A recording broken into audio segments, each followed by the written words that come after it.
Warning, the following video that I'll be covering today contains arachnophobia. If you have a fear of spiders, please do not watch this video.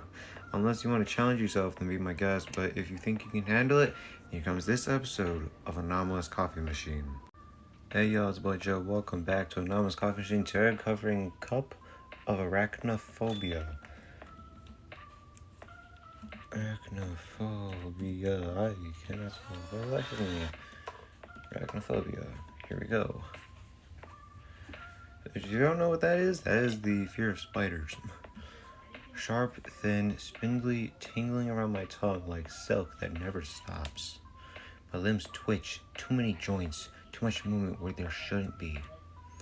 A skittering itch spreads through my skull, whispering, weaving. I blink and I don't know how many eyes open. Oh.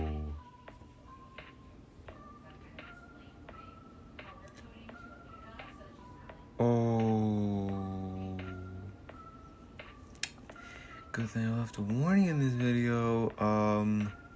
Yeah, so this is called Spiderhead Haru. I have no idea what the animation looks like for talking.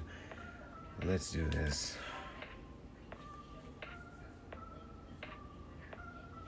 Oh god, it's like those skulls you like do this with, where like you can open the jaw part and put it back on. Yeah, that's what that reminds me of. Oh god, coffee machine's over there. Hopefully it doesn't have spiders on it, otherwise this is gonna be an extreme arachnophobia video, but it's not. Alright, anyways, that is the Cup of Arachnophobia. If you enjoyed this episode, please stay tuned for the next video. Bye bye.